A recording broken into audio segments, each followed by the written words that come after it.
Tayo lahat tumayo. Yes, yes. Yes. Alright. Kapag may tatay dyan sa katabi mo, ay batiin mo lang sa kanya, sabihin mo sa kanya, Happy Father's Day po. Happy Father's Day. Ayan, congratulations sa mga tatay. Hindi ka muna maglalaba ngayon, tsaka plancha, bukas na ulit. Ngayon, pahinga muna. Hallelujah. The Lord is good. Sabihin lang natin, I have faith. I have hope. And I will manifest love. Mag-pray lang po tayo. Hallelujah. Heavenly Father, we just welcome you in the room. Marami pong salamat sa presensya po ninyo. Your presence that is so sweet. Your presence that we so need in our lives. Panginoon, salamat po kasi you make time for us in your very busy schedule. Na iniintindi mo ang buong mundo, you always make time. Lord God, para sa aming lahat, walang exempted. So we welcome you in the room, and may we honor you today, even as we sit down and listen to your word. Speak, Holy Spirit, sa amin. In Jesus' name we pray. Amen, amen, and amen. Woo! Apiran mo lang yung katabi mo. Sabi mo, masaya ako, nandito ka. Alright. So gusto ko i-welcome yung mga first-timers natin at saka mga welcome backers natin. Wow, welcome backers. If there's such. Gusto ko rin bumati sa ating mga online na mga manonood. Iniimbitahan po namin kayo dito sa ating worship service. At dyan yung tatay ko. Happy Father's Day pa. Yan. Hallelujah. We actually missed everyone dahil last week po ay medyo halfway lang po kami. We needed to leave dahil po graduation po nung nag-iisa naming anak. Papasalamat kami sa Lord, sa ginawa ng Lord sa kanyang buong elementary hanggang high school years. And then also, last week, yung na-mention to ni Sister Casey last week, na nagkaroon po ng fellowship yung ating worship team. At gusto ko po pakita sa inyo, dahil may gumawa ng video, i-flex ko na yung video. Mabilis lang naman po ito. Hallelujah. Ayan. So yung worship team po, we went for an overnight fellowship. We had a fantastic time together. At we had lots of food together. And then we also experienced God together. And that's absolutely amazing. We have not done this in so long. So long. In fact, yung bagong worship team Gone by day, ay gone by night. It's not an easy road. Meron din tayong support cast na wala dyan sa video. It's windy now, but someday it'll straighten out. And it's worth it on the other side. Wow. When he brings that city down. Ang saya po namin yan eh. Ang saya namin. You only get one shot, everything to lose. Lord, take me now, I'm broken and bruised. Can you save my soul, 'cause I need you.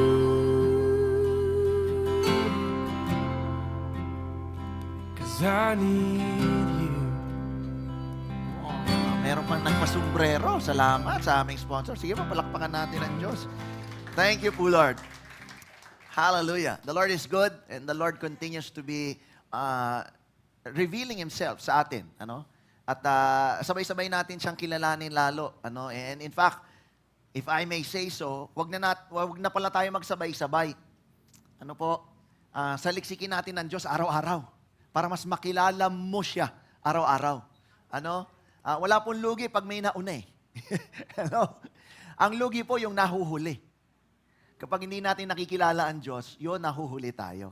So today, we're still going to move forward dito po sa ating mini-series that we called When Authority Meets Power. And for the past months, ito nga po yung ating tema. At gusto ko lang po bigyan ng summary, I think this is the third Sunday na ating pinag-uusapan po yung authority. So I wanted to give a brief summary of what we've been talking about, especially po doon sa mga ngayon lang nakarating. But basically, we were talking about our authority comes from God. Ang pinanggagalingan po ng ating authority ay wala na pong iba kung hindi ang ating Panginoong Diyos. God the Father, God the Son, and God the Holy Spirit. Ito po yung tinuturo din sa militia. Ano po? Kanina. So, napakahalaga po, actually, hindi lang kanina, ng nakalipas na buwan na. Yung pong authority, kailangan natin maunawaan saan ito nanggagaling. Hello? Ang ibig pong sabihin nito, hindi po nanggagaling yung authority sa pinag-aralan, sa laman ng bangko, sa kakilala, so sa tinapos na kurso. Hindi po eh. Kasi magkakaiba po tayo ng antas ng buhay, pero pare-parehas po tayo ng pinanggalingan ng ating authority. Sabihin sa katabi mo, ang authority mo galing sa Lord. And something that is equally important na dapat nating maunawaan, yung authority na pinagkaloob po sa atin ay hindi po natin na-earn. Hindi mo siya pinaghirapan, hindi ito parang promotion sa trabaho. Pag ikaw ang tao po kasi napopromote, ibig sabihin, meron siyang na-comply na mga requirements and nag-overachieve siya. Giving him the merit to increase his scope, his responsibility, at syempre, ang paborito ng lahat, mag-increase ang sahod niya. Are you with me? Ano po? It is not earned, but rather, it is given. Para siyang grace. Now, yung authority na pinag-uusapan natin, ano po ba yung authority na binigay sa atin? Nakita po natin yan sa Genesis 1:28, o 26 rather, na yung authority po natin is for us to rule or have dominion. Sabihin mo, rule, have dominion. Ang tanong ay saan? Ang sinabi po doon sa binasa nating verse, birds, animals, at saka fish. Pero, hindi lang po yun. Depende po doon sa translation ng inyong Biblia, nakalagay po doon, over all the earth. Pag sinabing over all the earth, kapatid, lahat ng aspeto ng buhay natin, we should dominate. We should rule. Wow. Yung iba, baka mahirap ito maunawaan. Depende po sa naging pananaw natin sa buhay kahapon. But because today is a new day, the day that the Lord has made, gusto ko po maunawaan natin, magkaroon ng pagbabago yung isipan natin. Na yung authority libre nating nakuha is to rule and have dominion over all the earth. Sabi mo, over all the earth. So yun po yung tema natin in the first time that we've actually started talking about when authority meets power. The second discussion we've had on authority is that the authority vested in us. Pag sinabi pong vested, ay fully and unconditionally guaranteed sa'yo as a legal right or benefit. Yan talaga ay para sa iyo. Ano po? Pag sinabing vested in us, ano? For rulership, dominion over all creation. Pag sinabing yun, ang ibig pong sabihin nun, we must become good stewards and cultivators nung pinagkatiwala sa atin ng Diyos. Ano yung pinagkatiwala sa atin? All the earth. Dapat nating maunawaan, yung binigay sa atin na applicable sa buong mundo is for us to become good stewards. Pag sinabi pong steward, ikaw yung manager. Ikaw ang taya dyan. Pag sinabi ikaw taya, ikaw yung accountable dyan. So whatever it is na pinagkatiwala sa iyo ng Diyos, pamilya mo, asawa mo, tatay mo, lolo mo, kung ano man, trabaho mo, we must learn how to manage it. Hello? At dahil tayo yung manager, tayo mismo yung accountable sa mangyayari sa buhay natin, sa pamilya natin, sa kinabukasan natin. Accountable tayo. Ano po? Maraming tao mahilig manisi. Sinisi yung gobyerno. Yung gobyerno kasi puro pagnanakaw. Sinisi ang Diyos. Ang Diyos kasi binigyan ako ng sakit. Ganun mag-isip yung tao eh. Lagi tayong naninisi ng iba. Nang hindi man lang tumingin muna sa sarili. Teka muna. Ano ba pinaggagawa mo doon sa pinagkatiwala sa iyo? Lahat ng tao gusto yung malaki yung hinihingi sa Lord eh. Pero doon sa maliit na binigay, hindi pa mapangalagaan. Are you with me? Are you with me? Ano po? So we must become good stewards, to become managers, to become accountable. Pag sinabi accountable, ikaw yung hahanapin. Nakaranas ka na noon sa restaurant, hindi mo gusto yung serbisyo. Pinatawag mo yung manager. Sino hinahanap mo? Yung manager, di ba? Siya yung manager eh. Siya yung nagmamanage. O halimbawa, nasarapan ka doon sa luto, pinatawag mo si chef. Sabi mo, chef, this is the best meal I've ever had. Thank you. You know what I mean? Accountable si chef doon sa kanyang produkto na ginawa. Are you with me? So that's the first one. We become good stewards. The second one is we become cultivators. Pag sinabing cultivators, pinagyayaman. Regardless kung gaano karami o gaano kakonti nakuha mo, yan ay pwede mong pagyamanin. Hello? Tandaan po natin, ang Panginoon nagbibigay ng talento, minsan isa, minsan dalawa, yung iba 5. Pastor, paano yun? Isa. Yun nga di ka pa rin nawalan. Doon sa isa, sa 2 at sa 5, isa lang sinabi ng Lord, nasa ng tubo. Ganon si Lord Hindi niya hinahanap yung isa. Ibig sabihin, pag binigyan kanya ng isa, pag binalik mo sa kanya, hindi pwedeng isa pa rin. Kasi yung nagbigay nung isa sa kanya, alam mo ginawa? Aba, ipinatapon si Brad sa dagat-dagatang apoy. Hello?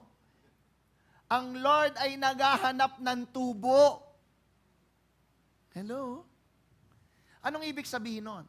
Kapag ang Lord ay naghahanap sa atin ng tubo, isa lang ang ibig sabihin nun. Binigyan ka rin yan ng kakayanan para patubuin yon. Are you with me? Sa mga na-bless ng Lord ng bahay, ano po? Hindi maaari ibibigay lang sa'yo ng Lord ay pader at bubong at pinto, pati laman kasama. Ganun po kasi si Lord. Kasi sa Lord, hindi po problema yung mga bagay. Hindi po problema sa Lord yung langit yung langit, yung pera. Ang dami nun sa langit, hindi niya nga kailangan yun dun Hello? Dito natin yun kailangan. Ano? Kaya kailangan po may mabago dito po sa atin. Na kahit gaano ka konti yung meron ka, hindi ka nawalan. Sabi mo sa katabi mo, hindi ka nawalan. Hello? So ito tanong, anong pinagkatiwala sa iyo ng Diyos? Yung trabaho mong matagal ka na, kaya okay na sa iyo late. Late ka pumasok, alam ko naman, late din naman sila.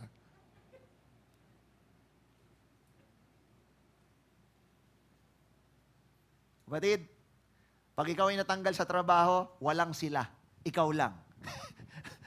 At saka pamilya mo. Naunuhan mo. Walang sila That's why we need to manage what was given to us. Sabihin mo sa akin. And that's why this leads us to the second point na pinag-usapan natin, which was the last and previous Sunday, that the authority we have requires rada. Sabihin mo, rada. Rada means action. It requires exousia. Exousia means making the right decisions. Or in fact, making decisions, hindi not necessarily right. Kasi pwede ka magdesisyon ng mali ito kasi yun choice natin. The authority that we have, whether you want to use it or you don't want to use it, ay nasa sa iyo. Wala nga sa akin Kahit anong encourage ko sa iyo, kapatid, kung ayaw mo naman, nasa sa iyo yung pasya. Tama po ba? Tama po Tama po. No?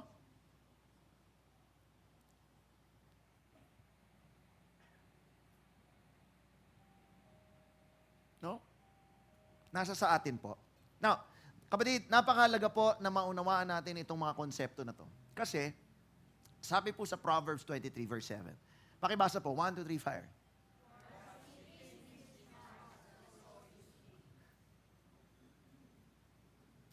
Ang sinasabi po ni Solomon na nagsulat po ng Proverbs, kung ano daw po kasi yung nasa isipan, hindi, mali, dito. Nasa isipan ng puso. Tandaan po natin, I've shared this before. Nandito po kasi ay logic. Sabi mo logic. Pero kahit anong logic mo, kung anong pinagpasyahan mo sa puso mo, yun yung doon lalabas yung galaw mo, yung kilos mo.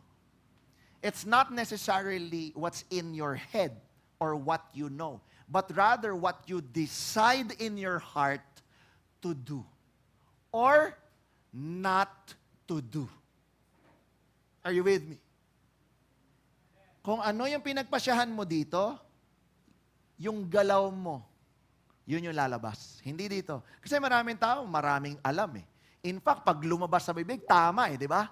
Pero yung pagkilos, parang may mali. Ibig sabihin, hindi nag-agree yung isip niya, yung alam niya, doon sa gustong gawin ng puso niya. And this is for all people, hindi lang Kristiyano, kahit walang Diyos. Kung anong pinagdesisyonan sa puso, yun yung susundin niya. Hello? Kasi, ganun yung pasya ng tao. Now, we will go to the third part ng ating pinag-aaralan about authority.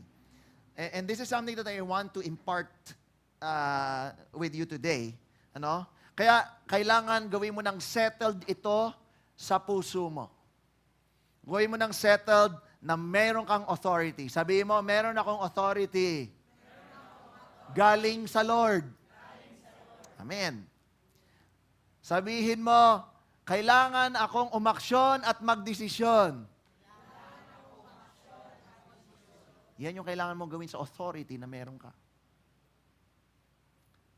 So we will go to the third one. And the third one speaks of kailangan mong gamitin ni authority. I say this time and time again. Kahit na maging scholar tayo ng Biblia, kung hindi naman natin ina-apply ito sa puso natin, hindi tayo magbe-benefit.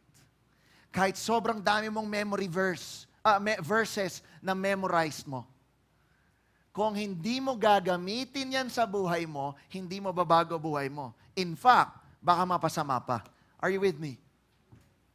Hello? No? So ito pong pag-uusapan natin ngayon, ito yung application part. Kasi dapat natin i-apply, gamitin mo. Huwag mo lang memorizein, huwag mo lang intindihin. Kailangan gamitin. Ano po? At siguro may maisasagot ka na sa engage kung meron man tayong engage mamaya. Ano? Kasi ito ay application. So I want you to turn your Bibles to Matthew chapter 10, verse 1. Samahan niyo po ako sa Matthew chapter 10, verse 1. At kung meron kang ballpen dyan, highlighter, bilugan mo, underlinean mo. Ano po? Pero siguraduhin mo, mamamarkahan mo siya. Because this is very, very important. Ano? Basahin natin. 1, 2, 3, fire. Jesus called his 12 disciples to him and gave them authority to drive out impure spirits and to heal every disease and sickness. Sino dito, yung Bible mo nakalagay authority, taas kamay.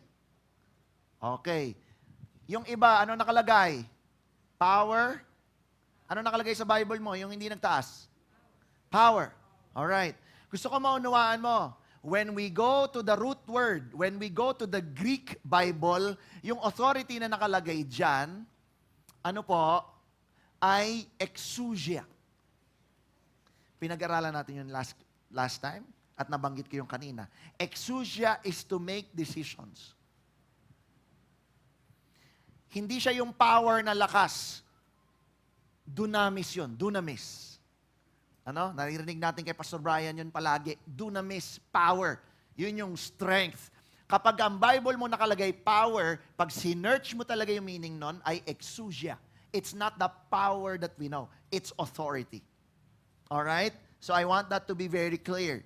Now, pag sinabi, kapatid, ang sabi dyan, binigyan ng Lord yung kanyang mga disipulo. 12 lang po yun. Nung pinatawag niya sila, ito binigay sa kanila.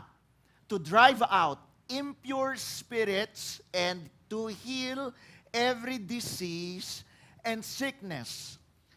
Gusto ko i-tackle yung first part, the authority to drive out impure spirits. Pag sinabi pong impure spirit, ito po ay mga unclean spirits. Say with me, unclean. O kaya naman, ito yung mga foul spirit, yung mga mabaho, may amoy. Hello? Yan po yun. Yan po yung ibig sabihin yan. Now, technically, pag nababasa mo sa Bible, impure spirits, these are evil spirits. In fact, these are demons. Alright? Ang sabi ng Lord, binigyan sila ng authority to drive out demons, to cast out demons. Yan po ay binigay ng Panginoong Yesus. At sa akin pong pagsasaliksik nitong ating pinag-aaralan, dito niya unang binigay yun, yung authority na yan. At yung authority kanyang binigay to cast out, drive out evil spirits, demons, impure spirits, unclean spirits, foul spirits. Hello? Sa Old Testament po, ang mababasa po natin dong mga klase ng spirit, bibigyan kita ng example, tormenting spirit. Sa mo unang nabasa yon? Anybody would remember? Una nating nabasa yan sa kwento ni Saul. Nung siya ay hindi sumunod sa Diyos, ang Lord nag-allow ng tormenting spirit sa kanya. Natotorment siya, na-stress siya, nagkaroon siya ng mental health problem. Because that's what tormenting spirits do. It distresses people. It stresses people. At si David ang naging solusyon sa kanya. Na pagka dumating si David, tumugtog ng kanyang, nag-worship si David, umaalis yung tormenting spirit. That was the first kind of spirit na masama na ating nakita sa Bible. In the Old Testament, sa 1 Kings 22, makikita mo yan doon. Ano po, yung kanina, 1 Samuel 16, kung gusto mong silipin. Yung pangalawa, 1 Kings 22, ito ay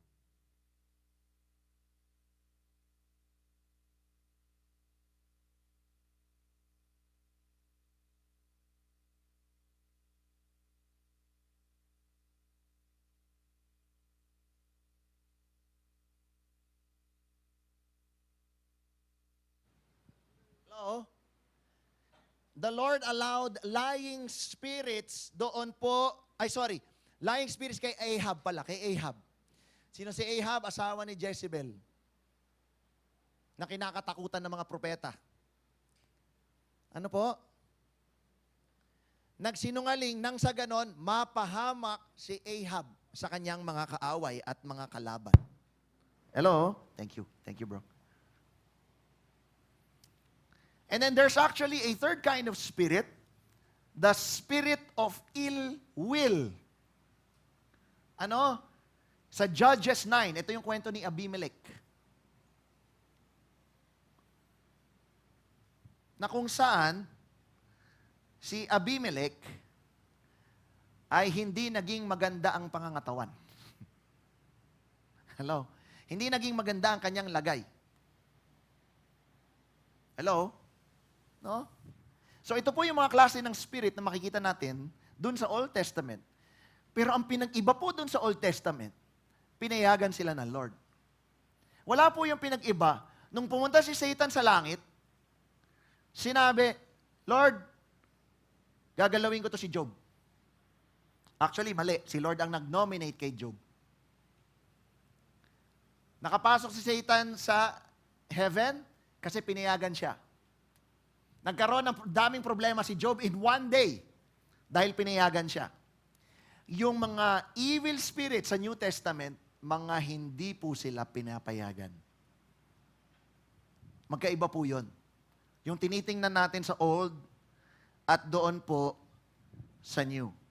Now, kanya po, sabi ni Jesus, itong mga spirito na to, na illegal, na hindi dapat naghahari-harian dito sa lupa, we need to drive them out. You need to cast them out. Hindi sila dapat pwede rito. Hello? Are you with me? Ano? Illegal po. No? Now, God, dito po sa mga pinag-uusapan natin, has restored the legitimacy of our rule and dominion Genesis 1:26. I hope you're following. Dito po sa lupa, through only Jesus Christ. Not because mabait tayo, not because kaibigan mo ay pastor, merong pari sa pamilya mo. No. No. No? It is because of Jesus only. That is how the Lord restored our authority dito po sa lupa. Now, dahil dyan, may tatlong bagay na nabigay sa atin. And the first thing that I wanted to share is the authority to drive impure spirits, na kagaya po ng binasa natin kanina.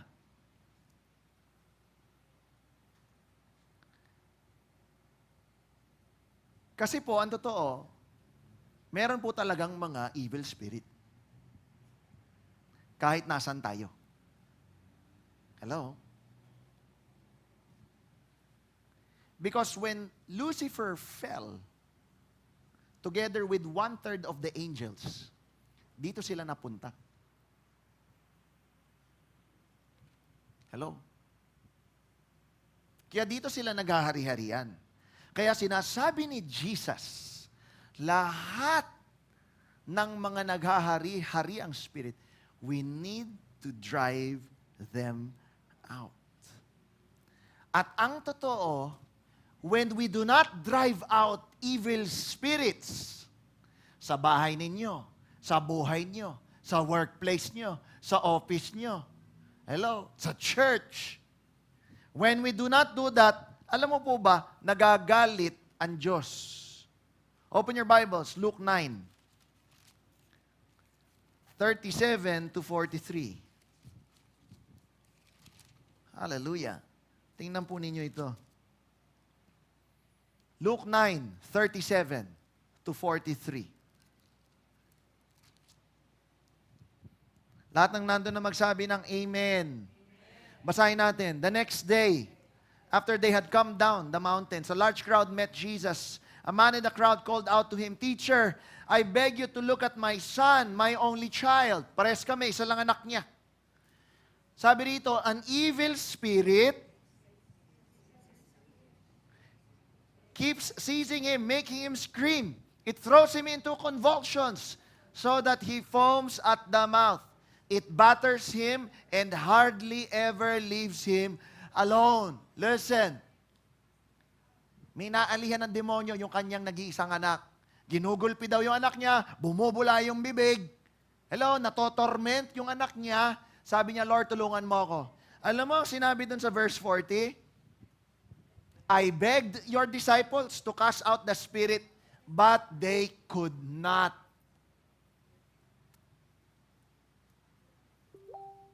Ganun yung sitwasyon. Siguro, kakilala niya yung isa sa mga disipulo, o baka naman meron siyang nakakilala yung disipulo, tapos, tinry nilang i-cast out yung impure spirit doon sa anak. Pero hindi magawa. Are you following? Alam mo sagot ni Jesus? Ano sabi ni Jesus? You faithless and corrupt people. Ano sabi ng Lord? How long must I be with you and put up with you? Napuno yung Lord eh. Medyo nabwisit siya eh. Hindi siya medyo, nabwisit siya eh. Anong sabi niya? You faithless. Sa ibang translation, sinearch ko eh. Faithless and corrupt. Yung iba sabi, faithless and twisted. Yung iba sabi, unbelieving and perverse generation. Pare-pares ibig sabihin. Alam mo ibig sabihin ng perverse? Sasabihin ko po sa inyo kung anong ibig sabihin ng perverse. Pag sinabing perverse, consciously, willfully, dapat dito ka, pero pilit mo dito pumupunta. That's what perverse means. Alam mo talaga, ito yung pinapagawa ng Diyos, nabasa mo na, nasulat na, nakwento na, may nag-advise na sa'yo, may nag-pray na sa'yo, pero dito mo pa rin gusto. Ang tawag sa'yo, perverse. Galit ang Lord.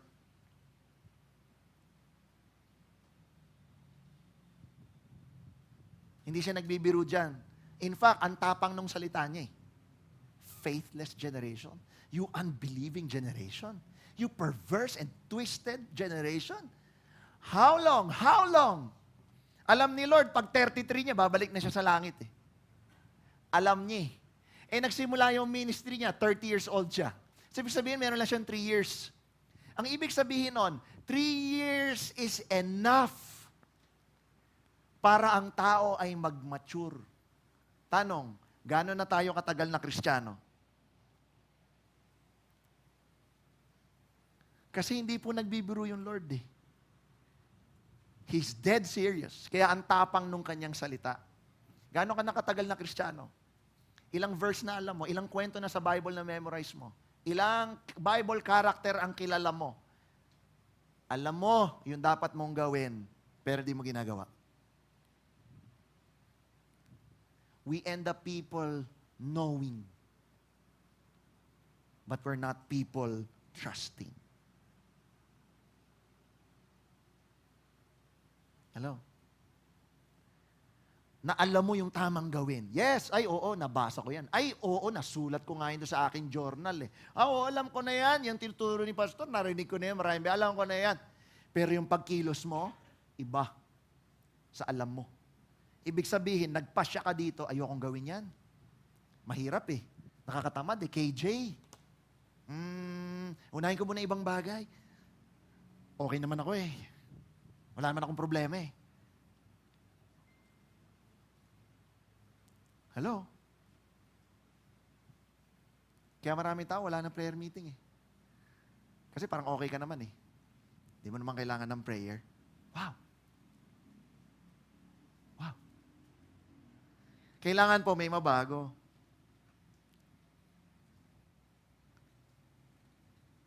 Nagagalit ang Lord, alam niyo po kung bakit? Kasi hindi po pwedeng manalo ang dyablo. Are you with me? Hindi siya dapat magtagumpay sa buhay mo eh.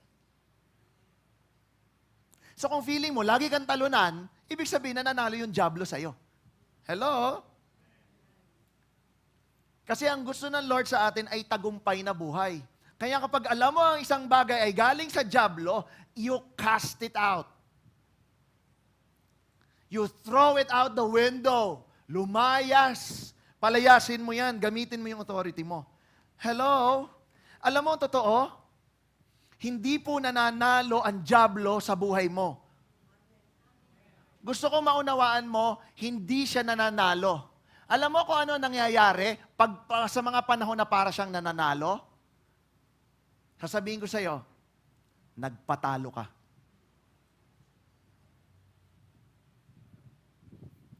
Are you with me? Alam mo yung sa mga laro na professional, may tinatawag na nagbenta ng laro. Ibig sabihin, nagpatalo, nagpabayad eh. Binenta yung laro, natalo tuloy yung team. Nawaan po ninyo ako? Hindi pwedeng manalo ang dyablo sa'yo. Sabihin mo sa sarili mo, hindi pwede manalo ang dyablo.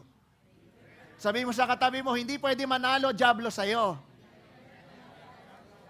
Pag feeling mo nananalo siya, ito lang sabihin ko sa'yo, nagpatalo ka. Sa panahon na ikaw ay nanakawan, sa panahon na tingin mo ikaw ay pinapatay, sa panahon na ikaw ay nasisira, yun mismo yung tatlong trabaho niya, steal, kill, destroy.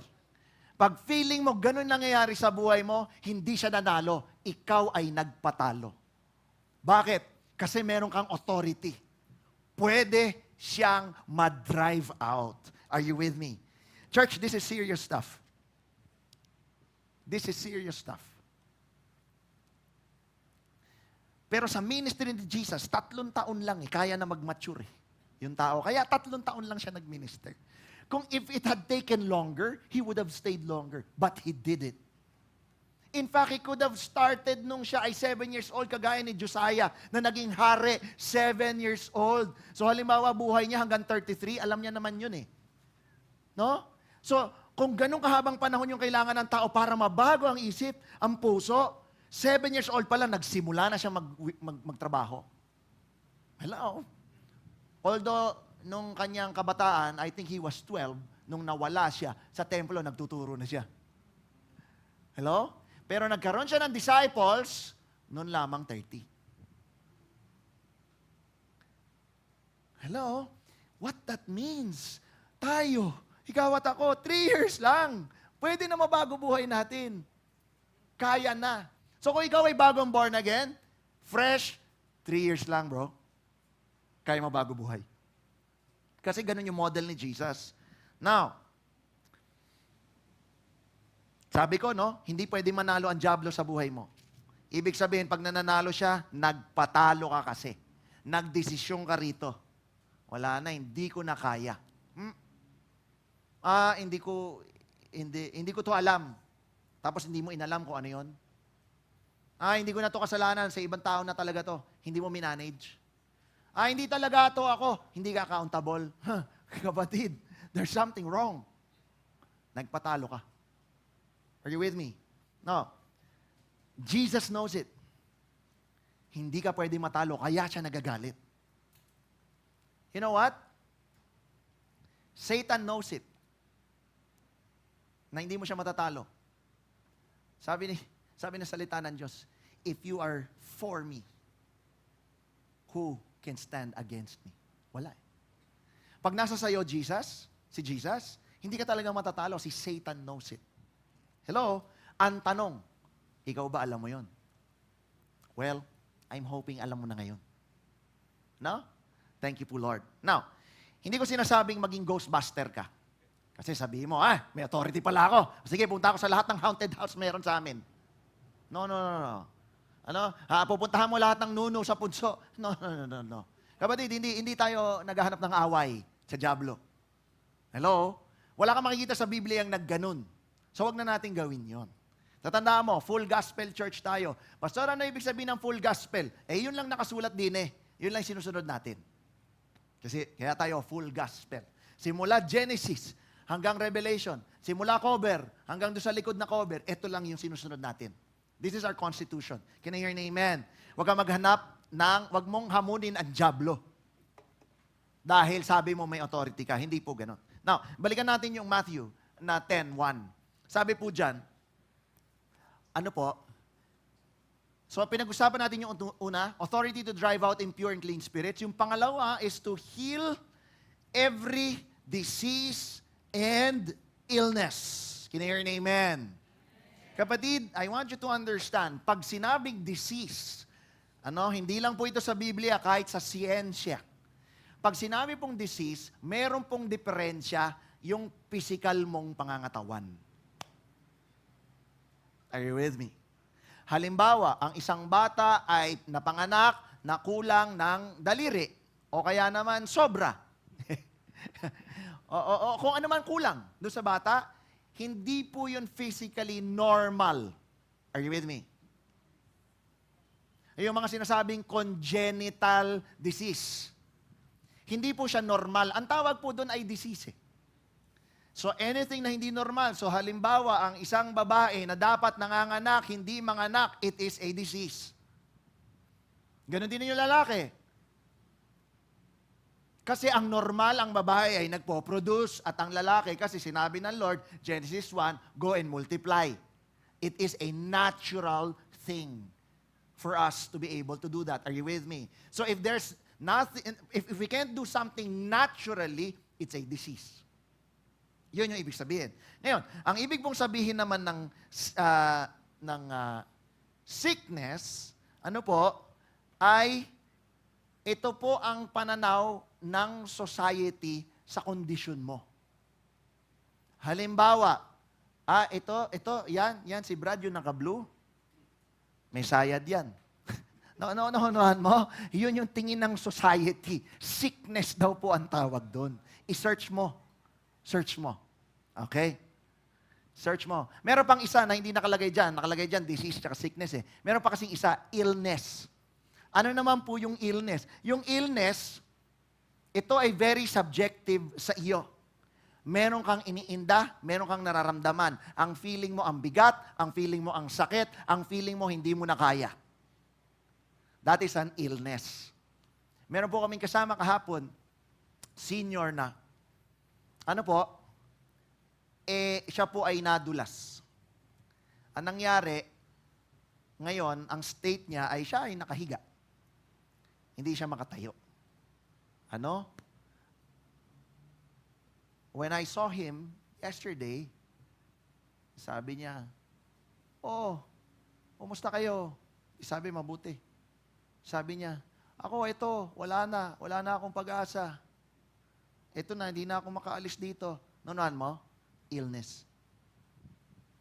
Kasi yun na yung naranasan, tapos yun na yung iniinda ng puso. Yun na yung tingin niya sa sarili niya. Nunuhan mo? Parang nawawala na ng pag-asa. Hello? Now, bakit natin kailangan malaman itong distinction na ito? Kasi gusto ko pong pakita yung distinction ng disease, na physical problem, illness, at saka sickness, para po magkaroon po tayo ng kamalayan na kapag ka inutusan tayo ni Jesus to heal diseases, illness, and sicknesses, holistic. Hindi lang physical yung pinapagaling ng Lord. Buo. Ang galing po ng Lord eh.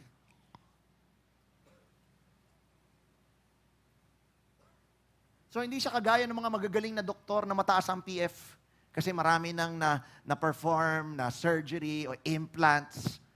Ano po? Kasi pang-physical lang po sila. Si Jesus is beyond the physical. Literal na physical, napapagaling.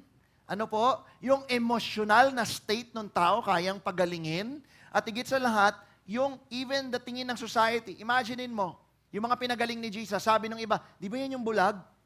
Di ba yan yung pilay? Hindi na nila matawag na pilay, hindi na matawag na bulag. Bakit? Magaling na eh. So yung pananaw ng society, naiiba. Very holistic. Are you with me? Kaya sabi ni Jesus doon sa mga may leprosy, o pakita kayo doon sa pare. Pakita nyo, malinis na kayo.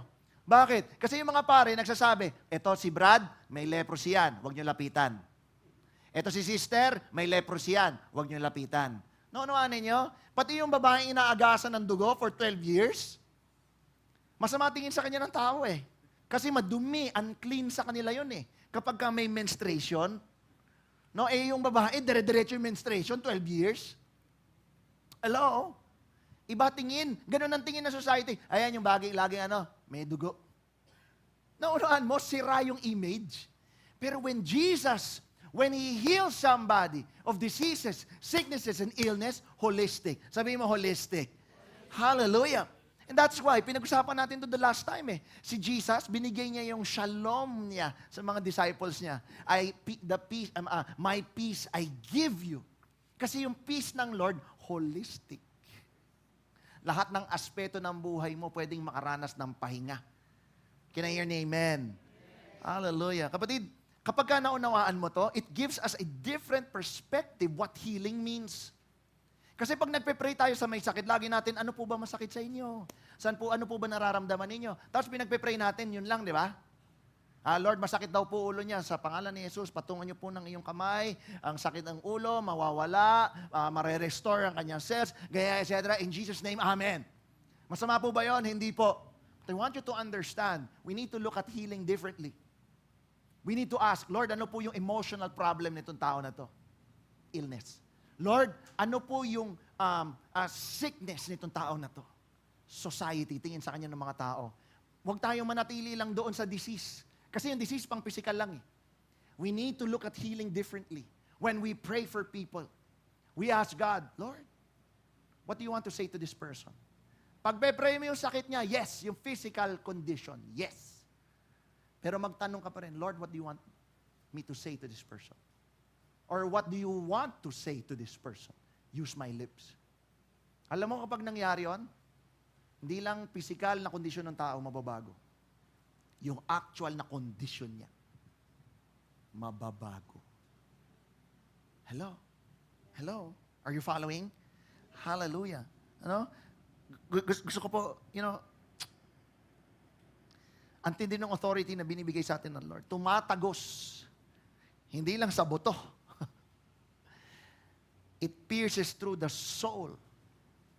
Ano po? It pierces through the spirit. Hallelujah. Alam po ninyo, sabi po sa Luke 10, 8 and 9, wala pala yun.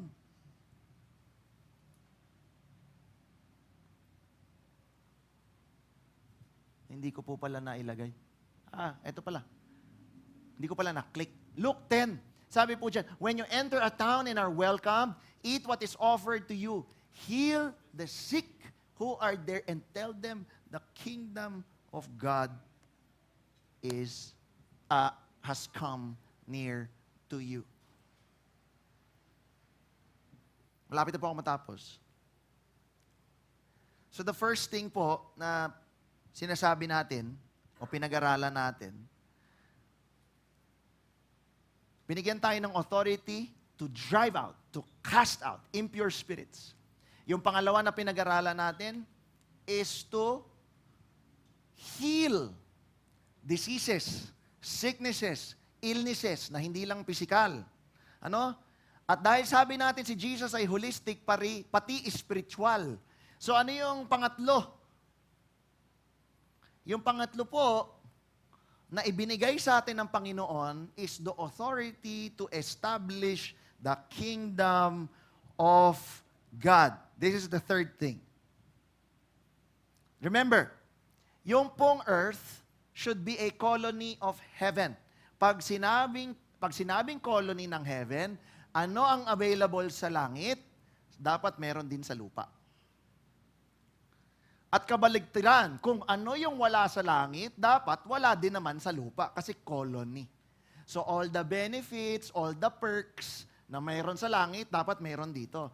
Kanya po, sa langit, wala pong may sakit. Kaya ang gusto ng Lord, dito sa lupa, dapat wala rin may sakit. Are you with me? Sa langit, walang inaalihan na masamang espiritu o yung mga bahay na inaanuhan ng spirit. Wala pong ganun sa langit. Kaya dapat dito, wala rin. Kaya pinapa-drive out sa atin. Are you with me? Are you following? Ganun ganun yung colony. That's what it means. Ano po? Now, dahil extension ng kingdom of heaven ng earth, kinailangan niya ng managers. Yun yung sinabi niya sa Genesis 1:26. Sino yung manager? Ikaw yun at ako. Amen. Kinailangan niya ng ambassadors. Ano yung para sa yung ambassador? Yung ambassador ang trabaho niya, sabihin yung mensahe na pinapasabi ng hari o ng prime minister o ng presidente ng kanyang pinaglilingkuran. Kanya po tayo dito, yung prayer na model ni Jesus para sa atin, on earth as it is in heaven. Kasi colony tayo. Ambassador tayo, so pinapadecree tayo, pinapadeclare po tayo. Are you with me? Ano po? Now, in order, ito ay spiritual na, in order to enter the kingdom of God, ano po ang kailangan?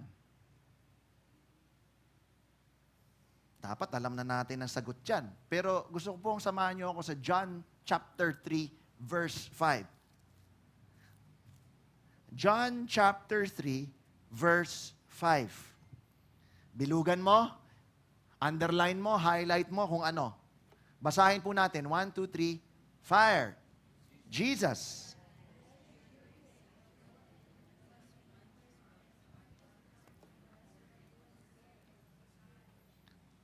I assure you, sabi ng Lord, no one can enter the kingdom. Anong ibig sabihin nun?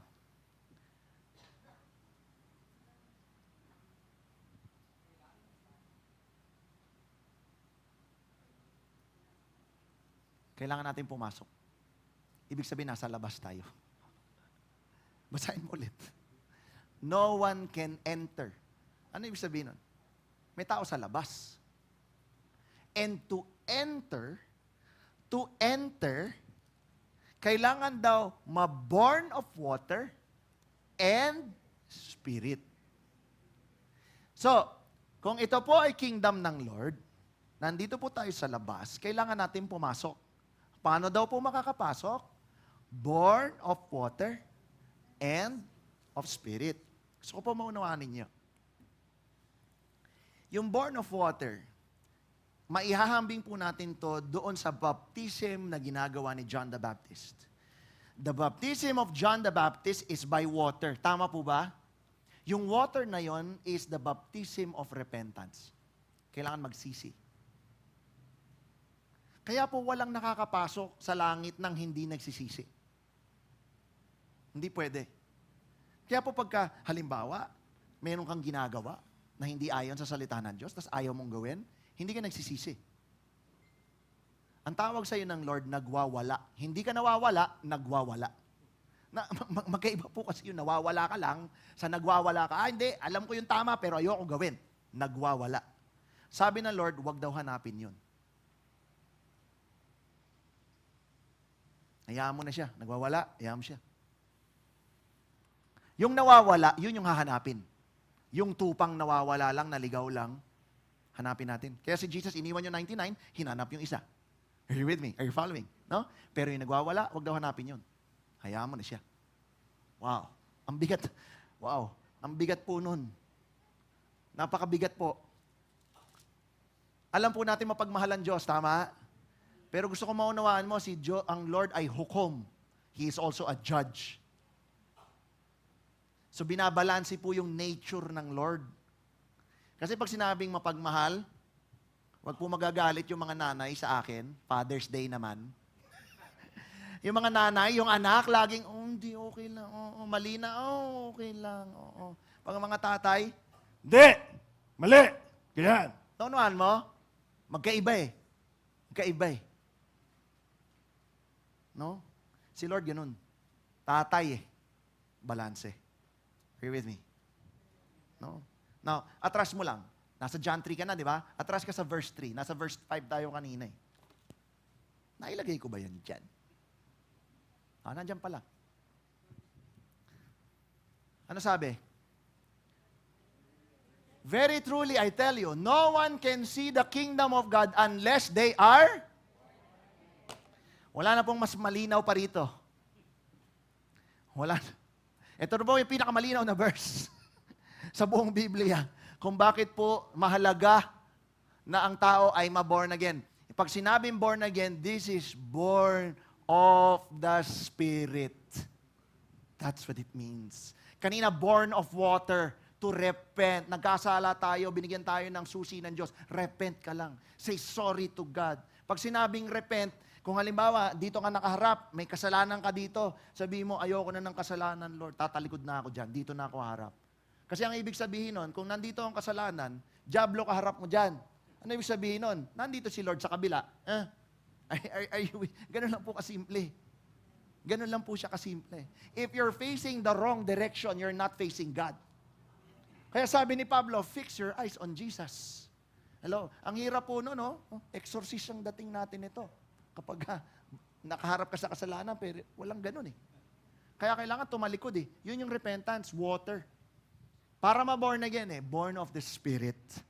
Hello? Napakalinaw po ng sinasabi ng Lord dyan. Kahit anong version ng Bible mo, yan po talaga yung nakalagay. To enter the kingdom of God, we must repent. Pag sinabing repent, tatalikuran mo talaga yung mali. Pagka nag-repent tayo, para ma-born again, sabi ng Lord, for God so loved the world, that whoever believes in Him shall have eternal life. Tatanggapin mo lang si Jesus.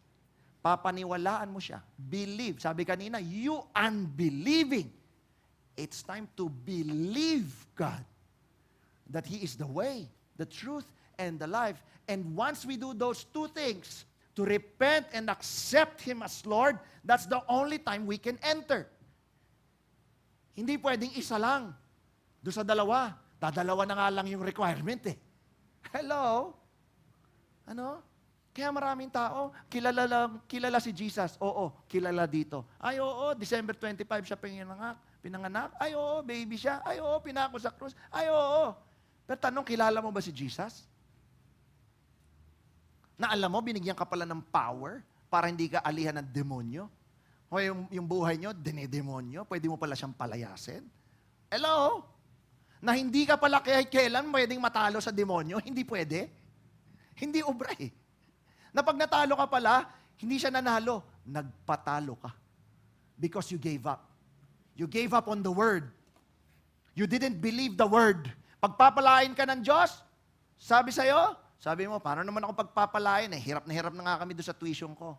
Hirap na nga kami magbayad ng kuryente. Hirap nga kami doon sa kakainin namin bukas. Hindi ko nga alam paano pang pamasahe mamaya pag alis ko ng church. You give up on the word. Hindi ba kaya ng Lord? Meron tayong kapatiran dito, nag-pray na magkaroon ng pera yung bulsa niya, pagdukot niya, meron na. Meron tayong mga kapatiran dito, ang lala ng sakit, nung pinag-pray, gumaling. Hindi ba kaya ng Lord? Kaya ng Lord eh. But many people don't want to believe. They just want to see. To see is to believe. Sa Lord baliktahan. To believe is to see. You want to see something? You want to see your life moving forward? You want to see your family moving to the next level? You must believe first. Enter into the kingdom of God. Repentance. Tanggapin si Jesus para ikaw ay ma-born again. Those are the keys. Napakalinaw na sinasabi ng Diyos. And that is why, doon sa Matthew 28, Brother Lutz, if you can join me. Matthew 28, kabisado mo na to dapat eh. Then Jesus came to them and said, anong sabi niya?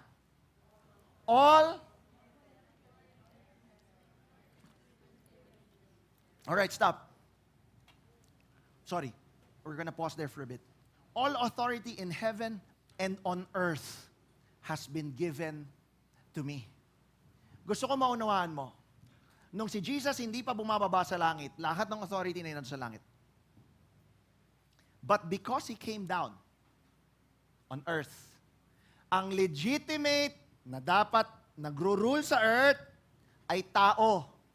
Tatandaan po natin yan. Genesis 1:26, we were made to rule, have dominion. Dahil naging tao na si Jesus dito, pati yung authority dito nakuha niya na. Oh.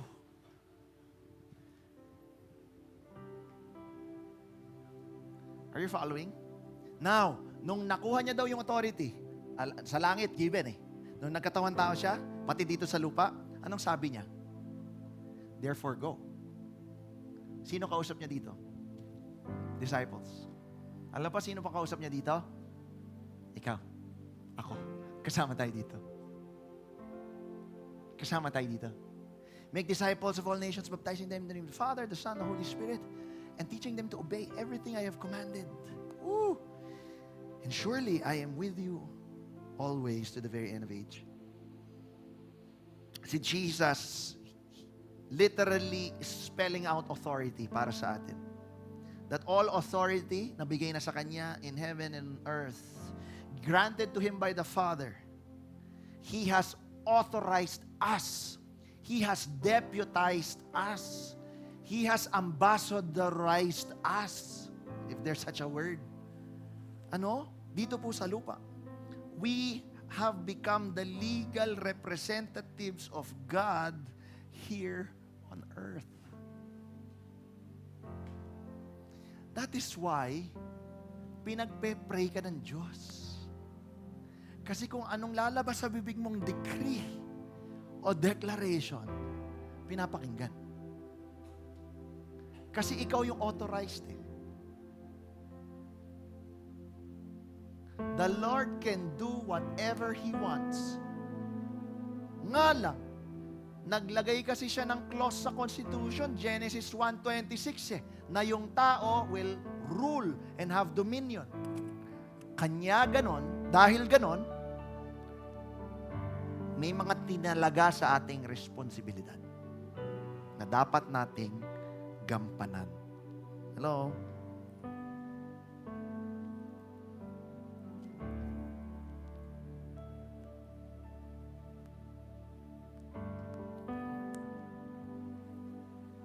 Yung baptism ng tubig, si John the Baptist yun eh, sa New Testament.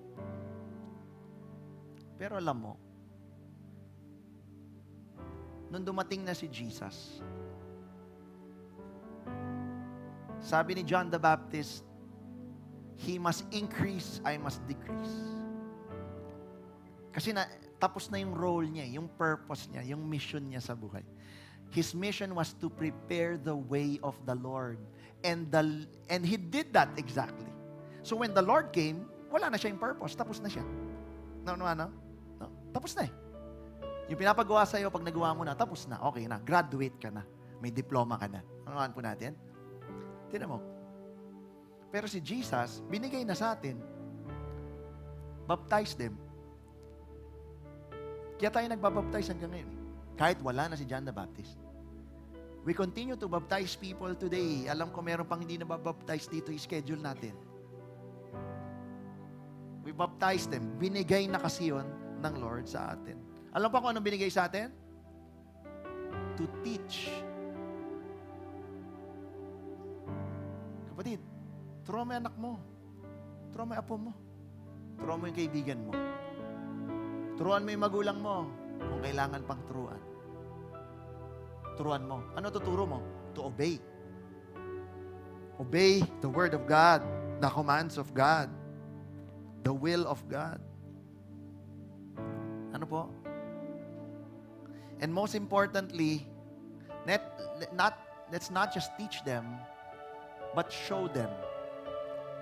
Show them. Pag sinabing show them, yun yung essence ng disciple. Discipleship. That you share your life together. Makukuha niya how you do things. Makuha niya ibang mannerisms mo. Makuha mo yung, you know what I mean? I'm sure you're following, ano. Yun po yun eh. Showing through discipleship. Kapatid, baka tama yung sinasabi mo, pero hindi yun yung nakikita sa'yo.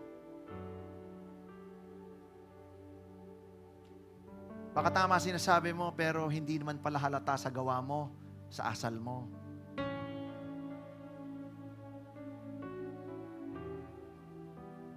Tagal ko na tong sinuko sa Lord eh. Problema, nadali na naman ako. The past months, nagbababa na naman ako ng bintana kapag may magulong driver. No, isang beses, hindi ko lang binabaan ng bintana. Magkahiwalay na okasyon eh. Bumaba talaga ako, tapos kinatok ko siya sa salamin. Brad, mali yung ginawa mo. Tapos nagtatalo kami. Alam mo, pagkatapos ng mga insidente na yon, I really felt sorry.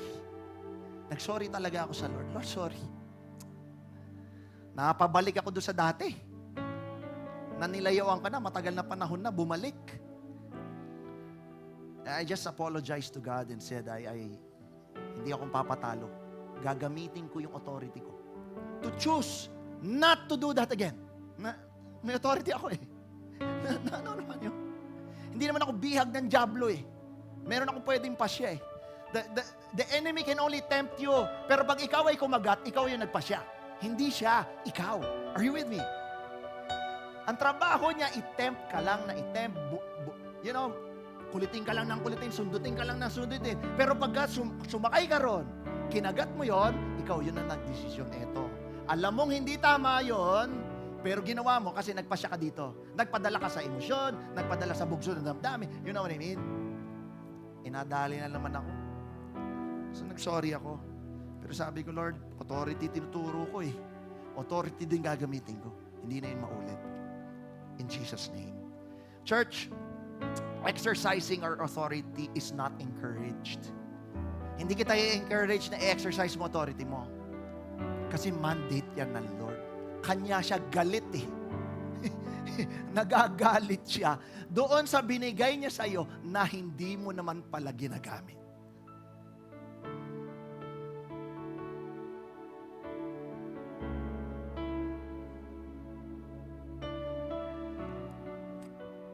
I want to end with this verse.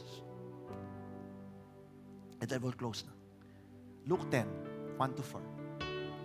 After this, the Lord appointed 72 others. Yung kwento kanina, disciples lang, sinend niya 2 by 2. Dito sa Luke 10, 72 ang sinend niya 2 by 2. every town and place where he was about to go. Nagpadala siya ng scouting party, ng advance party. Kung saan pupunta si Jesus, nagpadala siya muna doon ng dalawa. Hello? He told them, the harvest is plentiful, but the workers are few. Ask the Lord of the harvest, therefore, to send out workers into his harvest field. Go! May go na naman. Alam mo, gawin mo, search mo lang.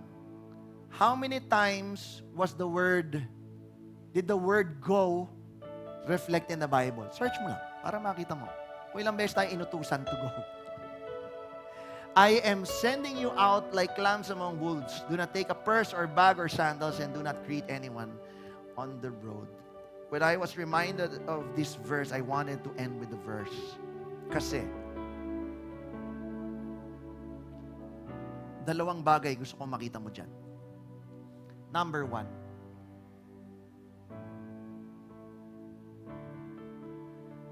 yung tinuturo nating authority ay hindi para lumaki ang ulo natin o yumabang tayo o sabihin, nakako ng Diyos, tabi kayo lahat.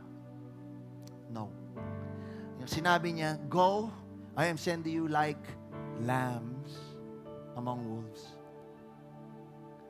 Magkaiba po yung lamb, magkaiba po yung wolves. Yung wolf, devourer. Yung lamb, siya yung kinakatay. Yun daw po tayo. So gusto kong sabihin sa iyo, huwag tayong lumaki ulo.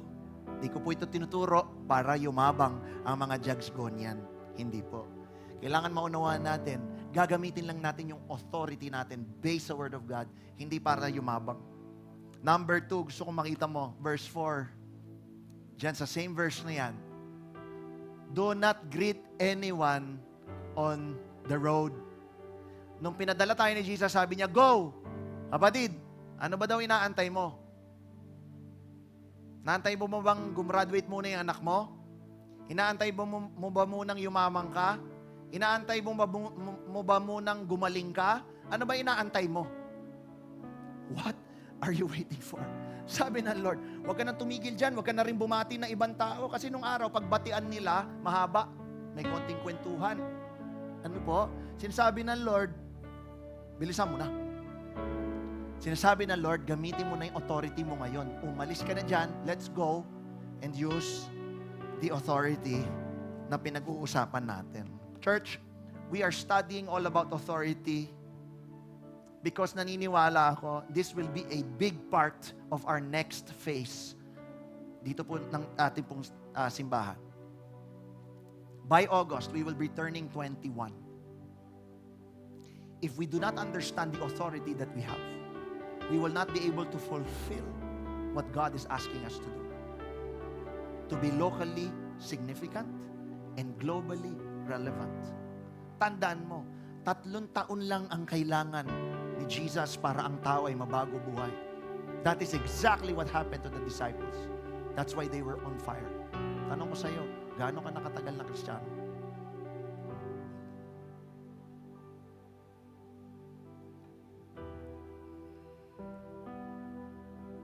Ano pa bang dahilan mo?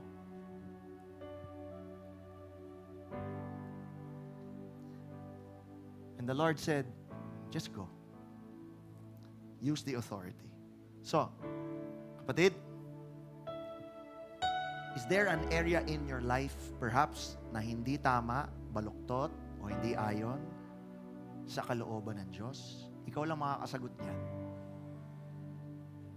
It's time to stand up and exercise your authority. Kailangan mo magpasya ngayong araw na to. Magpapasya ako na hindi ako magpapatalo sa demonyo. You need to stand up. Baka meron kang kailangan pagdesisyonan, kailangan gawin, kailangan kontrahin, nagawa ng kaaway. You need to use your authority today. Baka merong may sakit, physical man, emotional man, spiritual man. Kapatid, tayo ang inaantay ng Lord na kilusan yan. Nalakaran yung authority na binigay sa atin. And if at all, if I can encourage you, today is the day. In fact, now is the time to exercise your authority. sa lahat ng aspeto ng buhay mo over all the earth. Alam mo, naniniwala ako pag ginawa natin yan, hindi mananalo, Diablo. Meron kang tagumpay. Yung matagal mo nang hinahanap, matagal mo nang hinihingi, ikaw lang pala ang inaantay. Won't you would you please stand if you would? Kung meron man, isa doon sa sinabi ko kanina, kung meron man dito sa inyo, just bow down your heads and close your eyes.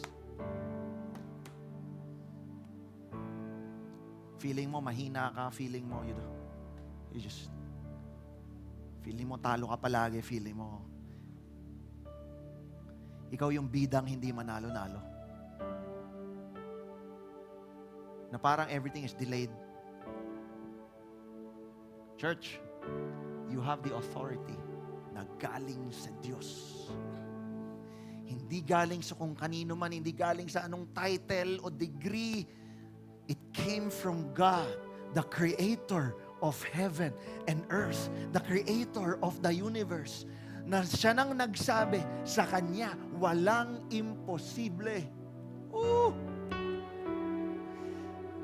So what I can tell you now, church, kumampi ka sa Kanya, huwag kang kumampi sa kaaway.